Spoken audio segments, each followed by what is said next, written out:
దర్బారీ దాల్ తయారు చేయడానికి కావలసిన పదార్థాలు: ఎర్ర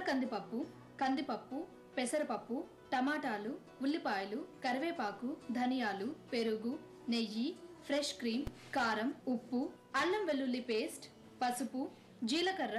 గరం మసాలా, మెంతులు. దర్బారీ దాల్ తయారు చేసుకునే విధానం: ముందుగా స్టవ్ వెలిగించి కుక్కర్ పెట్టి 1 గంట ముందు నానబెట్టిన అరకప్పు పెసరపప్పు, పావు కప్పు కందిపప్పు, అరకప్పు ఎర్ర కందిపప్పును కుక్కర్లో వేసి 1.5 గ్లాసుల వాటర్ పోసి మూత పెట్టి 3 విజిల్స్ వచ్చే వరకు ఉడికించాలి. ఇప్పుడు స్టవ్ పై పాన్ పెట్టి 3 టీ స్పూన్ల నెయ్యి వేసి కరిగాక కొంచెం మెంతులు, జీలకర్ర, చిటికెడు పసుపు, అరకప్పు ఉల్లిపాయ ముక్కలు వేసి వేయించి 1 కప్పు టమాటా ముక్కలు వేసి కాసేపు మగ్గించి ఇందులో తగినంత ఉప్పు, 1 టీ స్పూన్ కారం, అర టీ స్పూన్ అల్లం వెల్లుల్లి పేస్ట్, అర టీ స్పూన్ గరం మసాలా వేసి వేయించి గ్రైండ్ చేసిన ధనియాలు, జీలకర్ర పొడి అర టీ స్పూన్, ఇందాక ఉడికించిన పప్పులు వేసి కలిపి చివరగా కరివేపాకు చల్లి ఒక బౌల్లోకి తీసుకొని ఫ్రెష్ క్రీమ్ వేయాలి. అంతే, దర్బారీ దాల్ రెడీ.